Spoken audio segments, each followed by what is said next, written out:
तो guys Naruto series के अंदर हजारों की तादाद में जुत्सुस भरे पड़े हैं, लेकिन उनमें से कुछ ऐसे जुत्सुस हैं जो इतने ज्यादा पावरफुल है कि नेशंस तक को चुटकी में तबाह करने का दम रखते हैं। तो इसीलिए आज हम लोग जानेंगे 15 most powerful jutsu in Naruto series. And इनमें से टॉप 1 पे जो जुत्सु आता है वो तो पूरा प्लेनेट को एक ही बार में काबू करने का दम रखता है। इसलिए बोल रहा हूँ मैं, वीडियो को बिल्कुल भी स्किप करके मत देखना। तो चलिए शुरू करते हैं। तो नंबर 15 पे आता है वुडन गोलेम जुत्सु। यह हाशिरामा का जुत्सु एंड इसका टेल भी जितना पावरफुल माना जाता था। एंड अगर हम लोग इसकी साइज की बात करें तो फिर ये एक सुसानो जितना पावरफुल था। तो फिर आप लोग समझ सकते हो उस टाइम पे ये कितना ज्यादा पावरफुल रहा होगा। एंड हाशिरामा इसको 9 टेल बीस्ट को कैप्चर करने के लिए यूज करता था। एंड इससे आप लोग इसकी ताकत का अंदाजा लगा सकते हो ये कितना ज्यादा पावरफुल होगा। इसके एक ही वार से किसी भी विलेज को तबाह किया जा सकता है। तो नंबर 14 पे आता है लिम्बो। ये मादरा का बहुत ही पावरफुल जुत्सु है। ये जुत्सु एकदम नारुतो के शैडो क्लोन जुत्सु की तरह है, लेकिन ये उससे 100 से 150 गुना ज्यादा पावरफुल है। क्योंकि इसे नॉर्मल आंखों से बिल्कुल भी देखा नहीं जा सकता है। इसे सिर्फ सेज ऑफ द सिक्स बात या फिर रेनेगान यूजर ही सेंस कर सकते हैं या फिर देख सकते हैं। एंड इसकी एक और खास बात ये शैडो क्लोन अपने यूजर जितने ही पावरफुल रहेंगे तो फिर समझ लो ये मादरा का जुत्सु है, तो फिर ये क्लोन्स भी उसके जितने ही पावरफुल होंगे। एंड इन्हीं सब रीजंस की वजह से ये jutsu one of the strongest jutsu में आता है। एंड अगर गाइस आप लोग ने पूरा 1 मिनट मेरे वीडियो को देख लिया तो फिर आप लोग को ये वीडियो पसंद तो जरूर आई होगी। तो फिर चैनल को सब्सक्राइब एंड वीडियो को लाइक कर दो। एंड कमेंट में बताओ आपका सबसे ज्यादा मोस्ट पावरफुल जुत्सु कौन सा है। एंड वीडियो को इस टाइम पे स्किप करके मत जाना, क्योंकि आगे कुछ ऐसे जुत्सुस भी आने वाले हैं जो रियलिटी को रीराइट कर सकते हैं, दुनिया का सबसे ज्यादा ताकतवर इंसान तक किसी को बना सकते हैं, मीटियर्स तक को गिरा सकते हैं। इसलिए मैं कह रहा हूँ बार बार स्किप बिल्कुल भी मत करना। तो नंबर 13 पे आता है इज़ानागी। एक ऐसा खास जुत्सु उचिहा का जिसके अंदर आप रियलिटी को रीराइट कर सकते हो, यानी कि आप अपने डेथ तक को रिवर्स कर सकते हो। एंड इसी पॉइंट पे हम लोग को लगता है कि ये जुत्सु बहुत ज्यादा पावरफुल जुत्सु है, लेकिन इसको एक उचिहा को यूज करने के लिए अपनी सबसे ज्यादा पावरफुल चीज को खोना पड़ता है, वो है उसकी आईज। लिटरली इस जुत्सु को एक भी बार यूज करने के लिए आपकी एक आई को खोना पड़ेगा, तब जाके कोई उचिहा अपनी डेथ को रिवर्स कर पाएगा। इसीलिए ये जुत्सु जितना ज्यादा पावरफुल है इसके लिए उतना बड़ा सेक्रीफाइस भी करना पड़ेगा। नंबर 12 पे आता है इज़ानागी का भाई इज़ानामी। ये जुत्सु भी बहुत ज्यादा पावरफुल जुत्सु है। इस जुत्सु को बनाया गया था इज़ानागी को टैकल करने के लिए, इसलिए ये इज़ानागी के ऊपर आता है। एंड अगर इस जुत्सु की पावर्स की बात करें तो फिर ये एक एंडलेस गेंजुत्सु है, जिसके अंदर अगर कोई बंदा ट्रैप हो जाए तो फिर वो एक काम को रिपीटेडली करते ही रहेगा जब तक वो अपने फेथ यानी कि डेस्टिनी को ना पहचान पाए। लेकिन इसमें भी एक कैच है, एकदम सेम इज़ानागी की तरह इसमें भी आपको अपने एक आई को गंवाना पड़ता है। इसीलिए ये इज़ानागी एंड इज़ानामी दो मोस्ट पावरफुल जुत्सु में आ तो जाते हैं, लेकिन इनको यूज करने की कॉस्ट भी बहुत बड़ी है। नंबर 11 पे आता है मीटियोटिक रीजनरेशन। मैं सही से नाम प्रोनाउंस कर रहा हूँ कि नहीं कमेंट में जरूर बताना। तो ये जुत्सु बहुत ज्यादा कमाल का जुत्सु है, क्योंकि इसके अंदर आप कुछ देर के लिए ही सही मगर इमॉर्टल बन सकते हो। इस जुत्सु के यूजर को अगर आप बीच में से काट भी देते हो ना तो भी वो सर्वाइव कर जाएगा। तो फिर आप इसी चीज से समझ सकते हो ये कितना ज्यादा पावरफुल जुत्सु है। लेकिन ये जुत्सु बहुत ज्यादा पावरफुल तो है, लेकिन इस जुत्सु के यूजर को इस जुत्सु के बदले एक बहुत बड़ा कॉस्ट देना पड़ता है, और वो है उसके चाकरा का। ये जुत्सु जितना ज्यादा पावरफुल है उतना ज्यादा ही चाकरा कंज्यूमिंग जुत्सु है। इसकी वजह से इसके यूजर को एक बहुत बड़ा हार्म भी होता है। जितनी ज्यादा देर इस जुत्सु का यूजर इसको यूज करेगा उतना ज्यादा उसकी बॉडी को हार्म होगा, एंड इवन तक वो मर तक सकता है। नंबर 10 पे आता है टेंगाई शिनसे। ये जुत्सु एक पूरे विलेज को एक साथ वाइप आउट तक कर सकता है। ये इतना ज्यादा पावरफुल जुत्सु है क्योंकि इस जुत्सु के अंदर इसका यूजर एक मीटियोर को स्पेस से बुला सकता है। तो फिर इस जुत्सु के पावर का लेवल आप समझ ही सकते हो कितना ज्यादा पावरफुल होगा। लेकिन इतना ज्यादा पावरफुल होने के बाद भी ये जुत्सु का एक डिसएडवांटेज है कि इस जुत्सु को कोई भी नॉर्मल बंदा यूज नहीं कर सकता। इसको सिर्फ रेनेगान यूजर ही यूज कर सकते हैं, एंड बहुत ही बड़े मीटियोर को समन कर सकते हैं। नंबर 9 पे आता है the Susanoo, the most powerful Mangekyo Sharingan ability. एक फुल बॉडी सुसानो अपने एक ही अटैक से किसी भी पहाड़ को बीच से काट सकते हैं। ये इतने ज्यादा पावरफुल होते हैं, एंड हर एक सुसानो के पास अपनी खुद की एक यूनिक पावरफुल एबिलिटी होती है जो बहुत ही ज्यादा डेंजरस होती है। ये सुसानो इतने ज्यादा पावरफुल होने के बाद भी इनके साथ एक बहुत ही बड़ा डिसएडवांटेज आता है, वो है ब्लाइंडनेस का। आप लोग को याद है सास्के ने जब अपने सुसानो को बहुत ज्यादा यूज कर लिया था तब वो ब्लाइंड हो चुका था, और उसके बाद उसने अपने भाई इताची के आइज को खुद के अंदर ट्रांसप्लांट करा लिया था, तब जाके वो दुनिया को फिर से देख पाया था। नंबर 8 पे आता है एडो तेंसेई। ये one of the craziest jutsu है जो तोबिरामा ने बनाया है, क्योंकि इसके अंदर नेचर्स के रूलों को एकदम ऐसे की तैसी करके फेंक दिया जाता है। क्या बात कर रहे हैं? इस जुत्सु के अंदर आप किसी भी मरे हुए इंसान के अंदर जान डाल सकते हो एंड उसे फिर से जिंदा कर सकते हो विद अनलिमिटेड चक्रा एंड कुछ भी ना होने वाली बॉडी के साथ, जिसकी वजह से इन रीएनिमेटेड बॉडीज को स्टॉप करना इम्पॉसिबल सा बन जाता है। लेकिन इस जुत्सु के भी दो डिसएडवांटेज है। सबसे पहला डिसएडवांटेज है इस जुत्सु को यूज करने के लिए आपको किसी को मारना पड़ेगा एंड उसकी डेड बॉडी के अंदर उस सोल को डालना पड़ेगा जिसको आपको जिंदा करना है। एंड दूसरा डिसएडवांटेज है कि आपने अगर किसी पावरफुल पर्सन को रीएनिमेट किया है लाइक मादरा, तो फिर वो आपके एडो तेंसेई को तोड़ सकता है एंड आपको ही मार सकता है।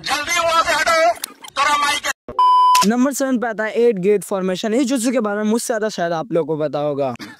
सही पकड़े हैं, क्योंकि ये अपने पावर्स की वजह से फेमस इतना है। ये जुत्सु के अंदर इसका यूजर बहुत ज्यादा पावरफुल बन जाता है, लिटरली इतना ज्यादा पावरफुल बन जाता है कि वो मादरा को 10 टेल फॉर्म में हरा सकता है। इतना ज्यादा पावरफुल बन जाता है। अम्मा बहन पे आ जाऊंगा मैं इनकी। इनकी अम्मा बहन पे आ जाऊंगा। और अगर कोई बंदा 8 गेट को ओपन ना करे, 7th और 6th गेट को भी यूज करे तो भी वो बहुत ज्यादा पावरफुल बन जाता है। लेकिन इतने ज्यादा पावर्स के साथ एक सबसे बड़ा डिसएडवांटेज है इस जुत्सु का, क्या इसका यूजर इसको ज्यादा देर तक यूज नहीं कर सकता। अगर 7th और 6th गेट को भी ज्यादा देर तक यूज कर ले तो फिर उसकी बॉडी पूरी पेन करने लगती है, और अगर 8 गेट को ओपन कर ले तो फिर इसकी आत्मा का परमात्मा से मिलन होना कंफर्म है। नंबर 6 पे आता है द एटॉमिक डिसमेंटलिंग जुत्सु। ये जुत्सु बहुत ज्यादा पावरफुल है क्योंकि इसको काउंटर करना बहुत ज्यादा मुश्किल है। इसको सिर्फ काउंटर किया जा सकता है सिर्फ चाक्रा अब्जॉर्प्शन जुत्सु से, जो ज्यादातर रेनेगान यूजर्स के पास होता है, वरना फिर ये जुत्सु अपने सामने वाले हर एक चीज को डस्ट में बदलने का दम रखती है, इसीलिए ये जुत्सु भी बहुत ज्यादा पावर को होल्ड करती है। नंबर 5 पे आता है ऑल किलिंग ऐश बोन्स। ये कागोया की हड्डियां है जिन्हें वो अपनी बॉडी से प्रोड्यूस करती है, जो बहुत ही ज्यादा खतरनाक है। लिटरली ये इतने ज्यादा पावरफुल है कि किसी भी बंदे को एक ही अटैक में ऐश में बदल सकते हैं। और अगर आप लोग को इस चीज से इसकी पावर का अंदाजा नहीं हो रहा है तो मैं आप लोग को बता दूं, ये बोन्स किसी टेल बेस को थोड़ी देर के लिए मार तक सकते हैं। झूठ बोलो, बार बार झूठ बोलो, सिर्फ थोड़ी देर के लिए, लेकिन मार सकते हैं। ये जुत्सु इतना ज्यादा पावरफुल है। नंबर 4 पे आता है द टेल बीस्ट बॉल। एक ऐसा जुत्सु जो अपने एक पावरफुल ब्लो से एक पूरे के पूरे लीफ विलेज को चुटकियों में तबाह करने का दम रखता है। एंड ये किसी भी टेल बेस का मोस्ट पावरफुल टेक्निक है जो वो यूज कर सकता है। तो फिर आप समझ सकते हो ये कितना ज्यादा पावरफुल हो सकता है एंड कितना ज्यादा भयानक हो सकता है। इसका बस एक ही डिसएडवांटेज है कि किसी भी टेल बेस का बहुत ही ज्यादा अमाउंट ऑफ चाकरा यूज कर लेता है। नंबर 3 पे आता है 6 path ultra big ball रासेन shuriken. इस जुत्सु को आप नारुतो का most powerful and most deadliest jutsu भी कह सकते हो, क्योंकि ये जुत्सु इतना ज्यादा पावरफुल है कि ये किसी भी ग्रेट निंजा विलेज को चुटकियों में वाइप आउट करने का दम रखता है, एक निशान तक नहीं छोड़ेगा। ये इतना ज्यादा पावरफुल जुत्सु है। लेकिन इस जुत्सु को यूज करने के लिए नारुतो को सेज मोड की nature energy plus tail beast mode का चाकरा की भी जरूरत पड़ेगी, तब जाके ये जुत्सु फुली परफॉर्म होगा। नंबर 7 पे आता है इंद्राज एरो। ये जुत्सु भी नारुतो के अल्ट्रा बिग बॉल रासेन शुरिकेन जितना ही पावरफुल है, लेकिन इस जुत्सु को परफॉर्म करने के लिए बहुत ज्यादा खतरनाक चाकरा कंट्रोल प्लस सारे 9 टेल बेस का चाकरा की जरूरत पड़ती है, तब जाके ये जुत्सु फुली एकदम पावरफुल तरीके से परफॉर्म हो सकता है। नंबर 1 पे आता है इन्फिनिट सुकोयोमी। इस जुत्सु के बारे में मुझे ज्यादा बताने की जरूरत नहीं कि ये जुत्सु कितना ज्यादा पावरफुल है। यही एक ऐसा जुत्सु है जो पूरी दुनिया की पॉपुलेशन को एक साथ गेंजुत्सु में डालने का दम रखता है। वो भी एक ऐसा गेंजुत्सु ड्रीम जो कभी खत्म नहीं होगा। उसके अंदर आपको सारी सुख शांति तो जरूर मिल जाएगी, लेकिन इन रियलिटी आपका चाकरा एंड लाइफ फोर्स पूरी तरीके से खा लिया जाएगा, यानी कि खत्म हो जाएगा। एंड कुछ टाइम बाद जैसे ही आपका लाइफ फोर्स पूरी तरीके से खत्म हो जाएगा, आप बन चुके होंगे एक व्हाइट ज़ेत्सु। तो गाइस, जाने से पहले एक ही बात कहना चाहूंगा, चैनल को सब्सक्राइब करके जरूर जाना ताकि हम लोग एक बार फिर से मिल सके।